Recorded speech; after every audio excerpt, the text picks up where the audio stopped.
Noriu pakviesti architektą Paul Arsene iš JDS Architects Brussels kompanijos. Ir jo pranešimas bus anglų kalba, vadinsis Remix the City. Hello everybody, my name is Paul, I'm from JDS Brussels, as said. I'm sorry I will do in English because I don't speak Lithuanian. But here I will try to give you a little glimpse of our projects and to put it in the angle of renovation and restoration, which is not the thing for what we are most known, but we have an attitude towards that, so we will try to show you. So this is the title, which shows it like that. So something we try to do in all our projects is to when we do something is to try to create a palette of new options. We try to do projects that open new options to the city or to the context or to the buildings we are coming in. This is more or less our attitude. Yeah, this is just something a little bit different. It's a company that it's in Belgium. It's not us. It's Rotor. They're quite recent. I think they have 4 or 5 years, but I think it was interesting to talk about them in the subject of this conference. Rotor is a company that is specialized in demolishing, but in demolishing and in taking back materials that are valuables in all the buildings, materials that cost today a lot. We cannot afford them in the project we use. So actually, they take it, they clean it, and they put it back on the market, so they make money out of it, but we can get it much cheaper. So like, there was an office before us, A2SM, that was showing these cement tiles.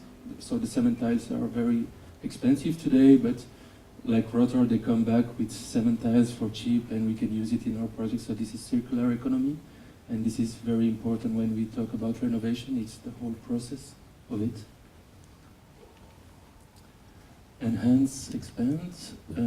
Yeah, this is one of the first projects that was at the office. It's in Copenhagen. It's, if you remember Le Corbusier 5 points of architecture, the most forgotten one is usually the 5th. It's the roof guard here.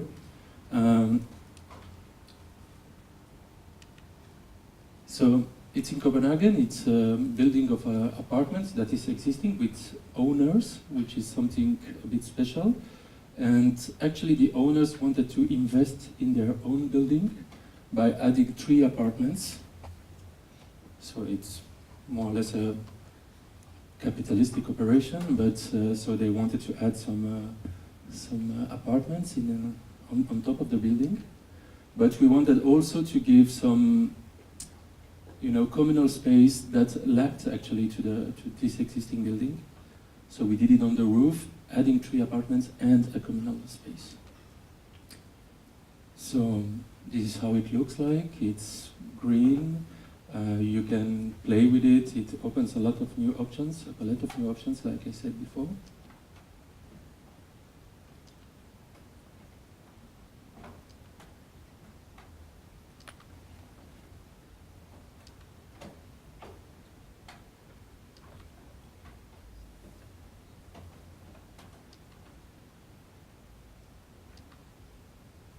In 2010, there was an idea contest in Brussels. So basically, what happened is that the Department of Justice in Belgium, they declared themselves a worldwide competency, so that they can judge all crimes in the whole world. So this is quite something unique, and they made an idea contest about, basically at the same time, about the Justice Palace, which is one of the biggest buildings in Europe. It's built in 1856, if I'm right.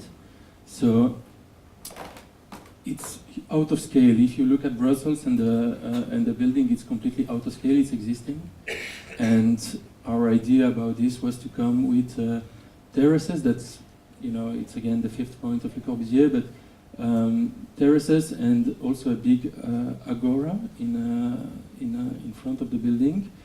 The agora is quite obvious. It's about the people involving into justice, into global justice, and the terraces is also a way to decrease a little bit the scale of this big building by offering new point of views that are less, from the ground. It's not that heavy anymore, so you can basically wander again this Justice Palace and become somehow part of it. And it's really, really big building.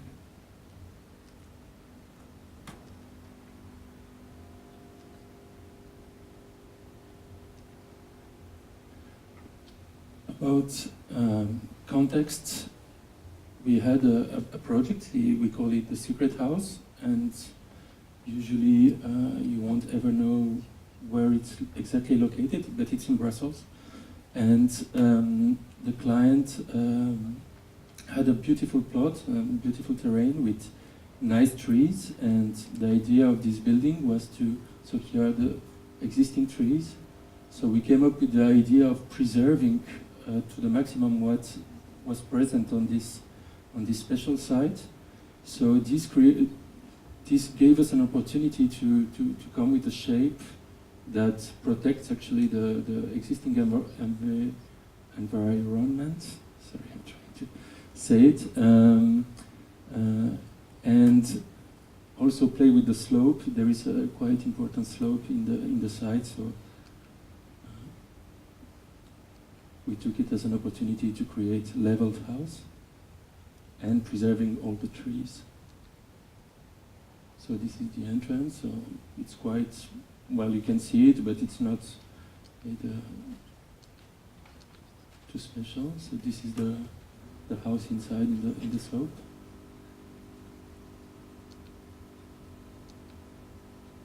So this is an existing tree, so we came next to it.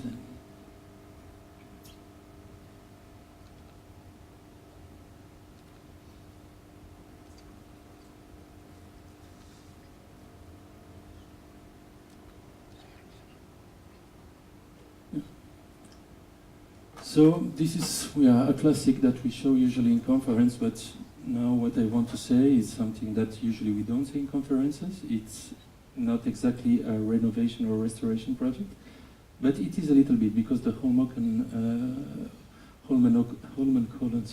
ski jump was existing before we built it, and the thing is that it didn't fit the norms for the International Ski Federation. So it had to be expanded. So it's an expansion of an existing ski jump. And basically, the main idea of this project is to preserve a forest that is here. And most of the other projects, from what I know, they were doing like columns here. So by doing the columns in order to sustain the cantilever, they were destroying this little forest that was here. And basically, we came up with the idea that making a cantilever here is mandatory in order to preserve the quality of the site. So when we talk about preservation, restoration, it's not only the building part, but it's also the nature and what is existing on the site. So here we chose to preserve by doing a cantilever. And also the cantilever in the case, so yeah, this is the project. Yeah, people come also with funny ideas, but it's interesting that this ski jump became like the Eiffel Tower of Oslo. So it really became a symbol.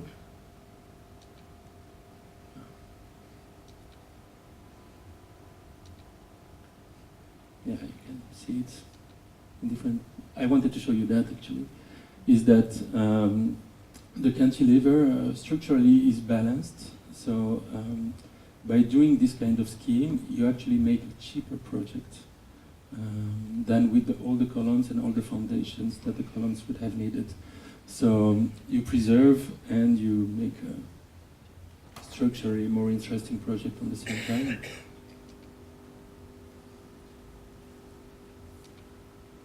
And I think, yeah, it's still on Airbnb. You can rent this part. and spend some nights. So you have a beautiful view on the bay. Yeah, here.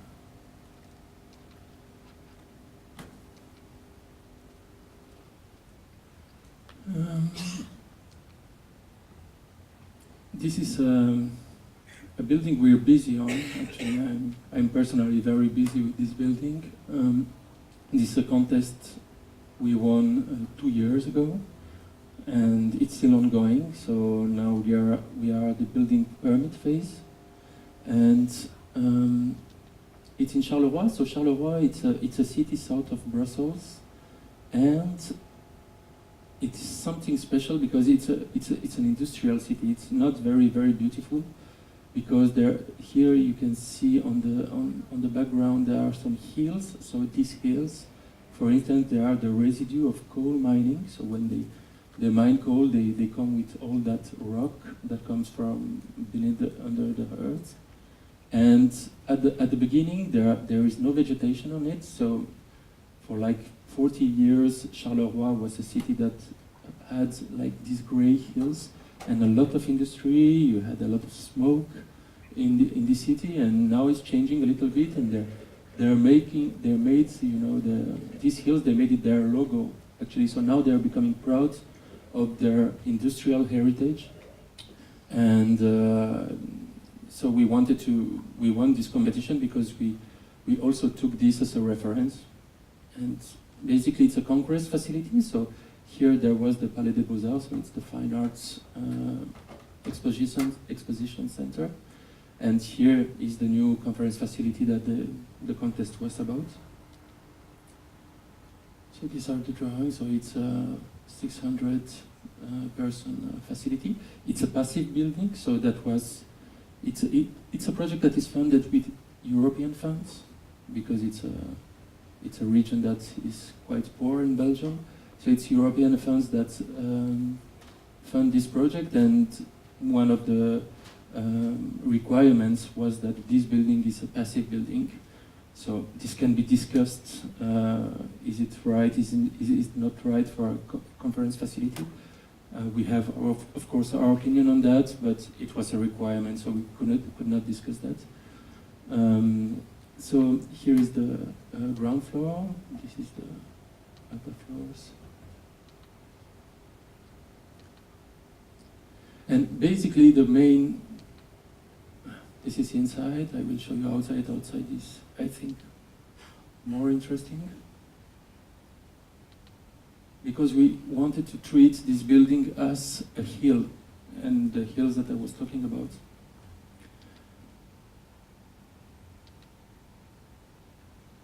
So basically it's a hill with activities that can come on it, like cinema, like sports, like events. So you can have conference inside and events outside, sports, whatever. And there is a strong connection with the Palais des Beaux-Arts, which is here. So it's the Fine Arts Exposition Center.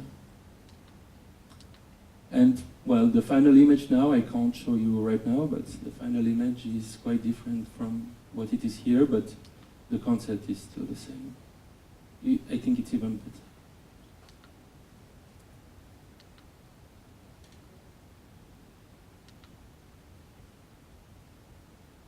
And basically these vegetation patches here that we put, it will be like, at the beginning it will be sterile rocks, and it will become, vegetation will come by itself, and like they did on the hills next to it. So it's an urban hill, basically, with a view to this existing industrial heritage. Yeah, changing conditions. This is something I think is quite important when you treat about renovation. Sometimes there are conditions that are existing, and sometimes they change over time. So in Copenhagen, this is the port of Copenhagen. And a few years back, like 15 years ago or 12 years ago, they made some tests, and they realized that the water was actually, the quality of the water was actually good enough to swim in it. So this is an industrial heritage here, and since it's good enough to swim, so we first made this project with Plot. Plot was big in JDS, and then the city called us again for another contest just in front of it, but bigger, and we did that second project here, and by this we expanded the promenade along the existing port, but the port condition and the industrial condition of the port is changing little by little. So by expanding the promenade, we really changed the face of how you live the industrial heritage, and people seem to really enjoy it. So this is in the summer in Copenhagen. Of course, me, I don't swim there; it's too cold for me. But in Copenhagen, they are used to it. So for them, it's no problem. Especially the kids, they really jump in it. And under the waves, we came with some programs, but we didn't do it ourselves. So there is, I think I have an image.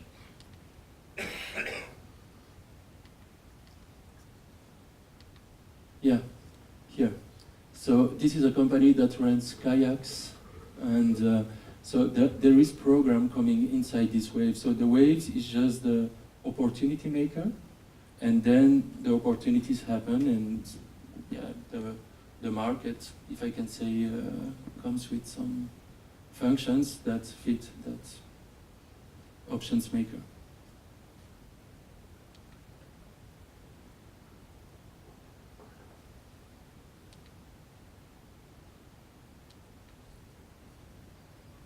And if you walk around here in Copenhagen, you really, most people actually prefer to take that wave instead of taking the normal promenade.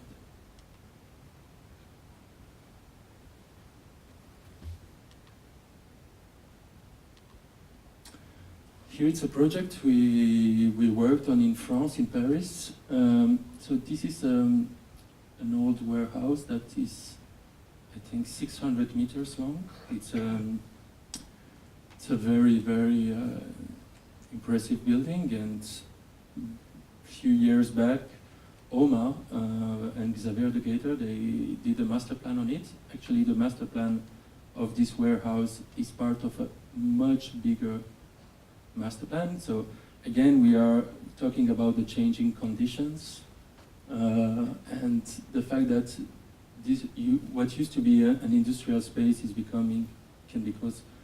become completely something else. So the project was to do, so we were giving 2 plots. So there was a contest, we entered that contest, and we had to do 2 plots of housing. And this is one of the housing. So the ground floor has been modified but kept.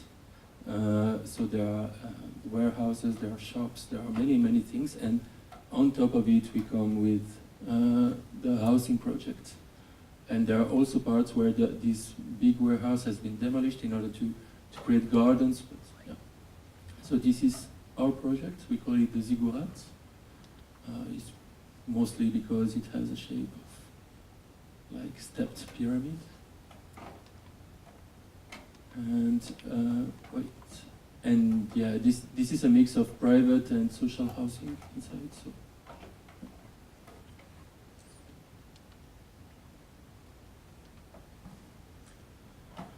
We entered a competition 2 years ago for the Canal, which is a museum.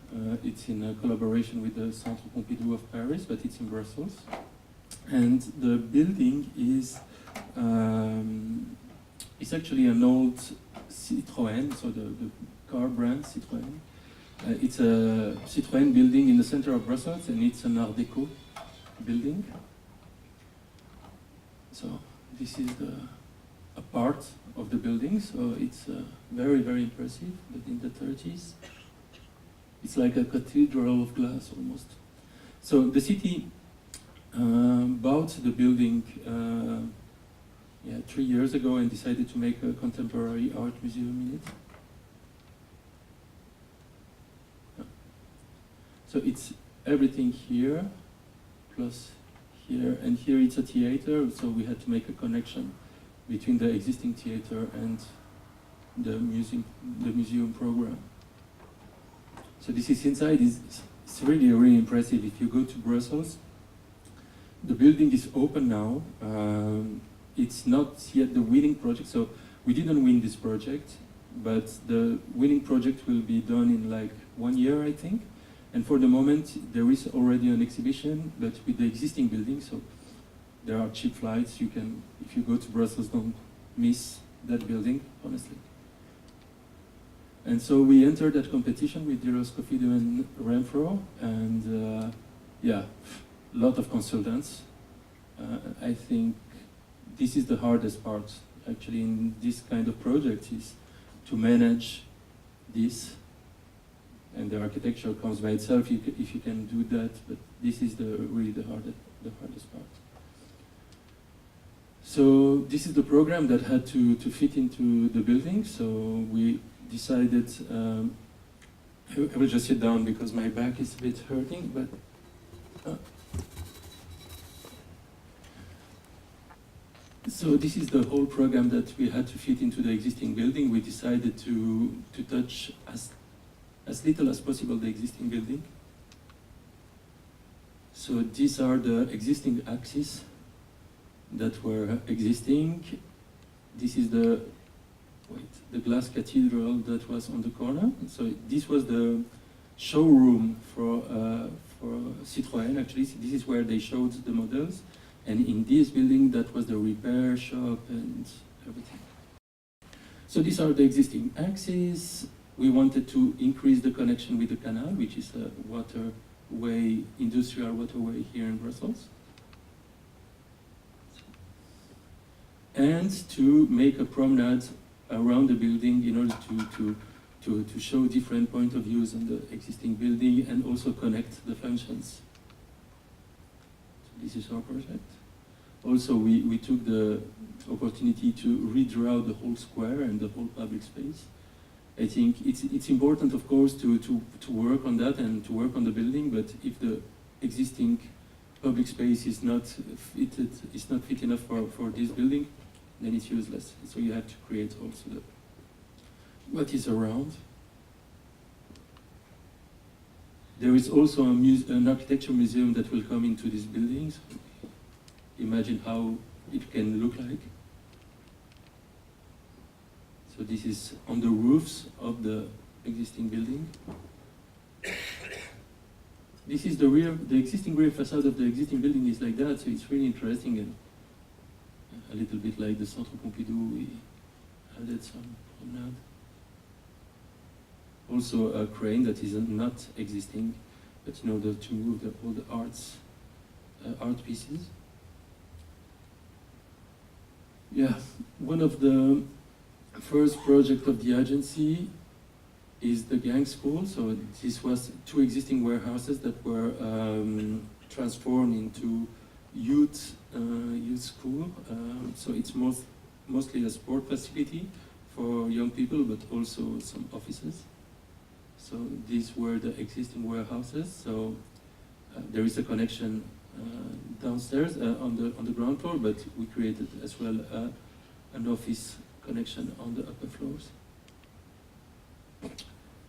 This is a created deck between the 2 warehouses, and the warehouse, they lacked also top light, so we came up with these bubbles. See inside. Also, this garage door were not existing, so yeah, this has been created. So this is inside the red bar that is above the 2 warehouses. Offices.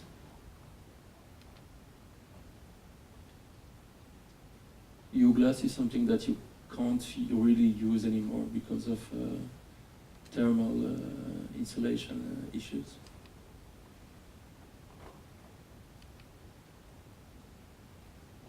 Yeah. Another project that actually we didn't win. It's a private commission. It's in Brussels. It's quite central. It's a building that they didn't know what to do with it, so they wanted to transform it. So this was our proposal. It was student housing. We kept as much as possible the existing circulations and made something that the promoters, they actually really love, is add square meters. They love that. So at the beginning we were thinking about adding this, but yeah, for the orientation it's not really nice because there is this huge wall here. So it's something quite common that we do, is come with a zigzag facade in order to increase the point of view that we can offer.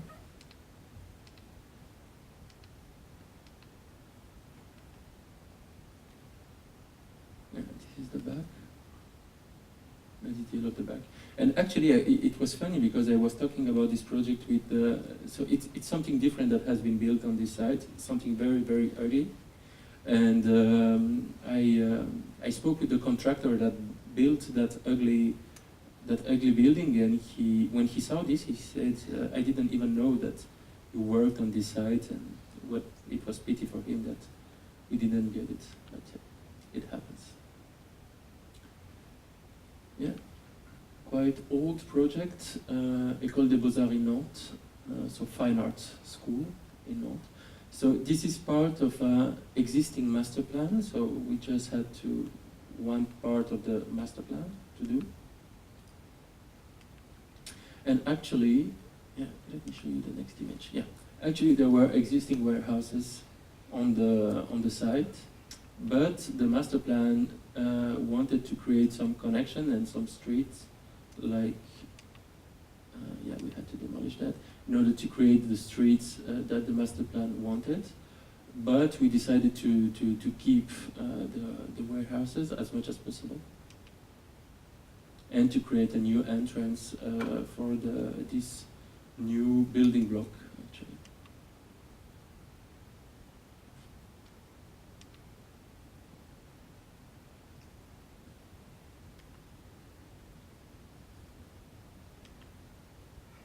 The entrance block, well, it gives some facilities to the existing buildings, but it also creates the ability to enter different levels from the public space and to make them work independently.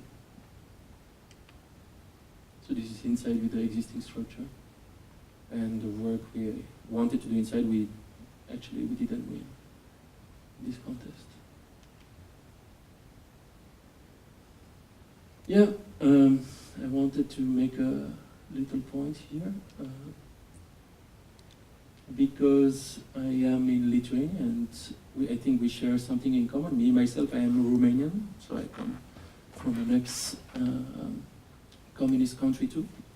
And in the ex-communist countries, there is some nice architecture as well. And there is, of course, the trauma of the regimes that happened back in the days, and that trauma, you can see it on the buildings. So I just wanted to show you some beautiful buildings from my hometown where I'm born. It's a very small city where I'm from. It's on the Black Sea coast.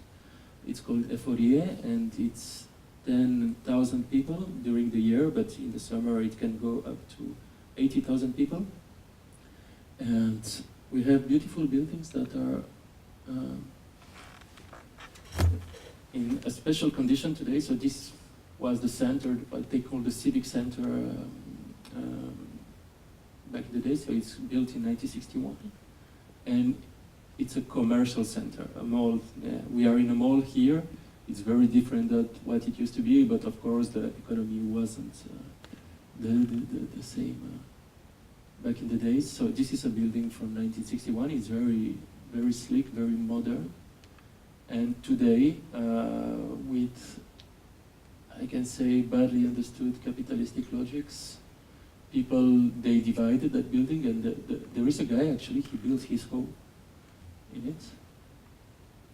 Everything is in very, very bad shape. Like they didn't really care about the building. The thing is that I am the only architect in the city. It's a very small city, so it's just only me. And I think this is a problem with provincial little cities. They are not educated towards architecture. This is an old building from 1958. This was a restaurant. And it's huge, like you couldn't do today that size of restaurant. It's like 4,000 square meters or something. It's built in 58, so it's more or less the same period as Brasilia, by an architect called Cesar Lazarescu, and it's really brutal and really, really beautiful. And today, so here are the spaces, and the plan is really, really nice, but it's really too big restaurant.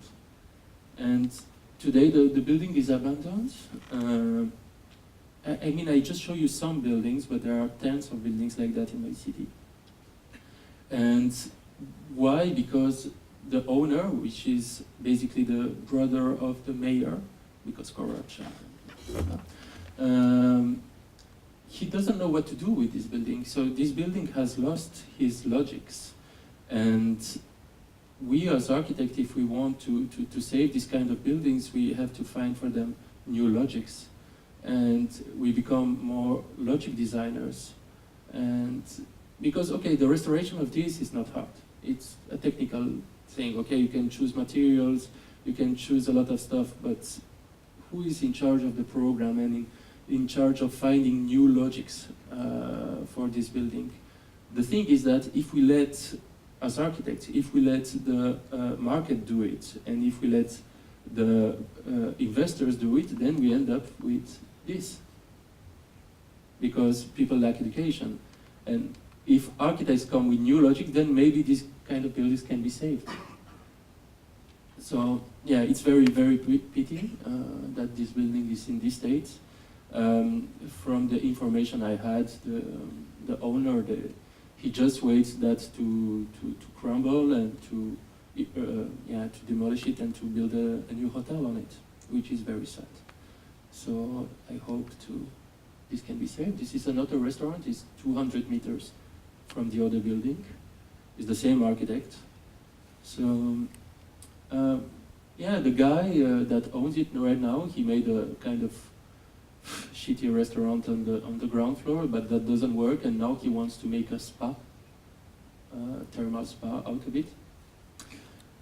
I don't know what to think. I think maybe it's better for a museum or something, this building, in order to have a new program in it.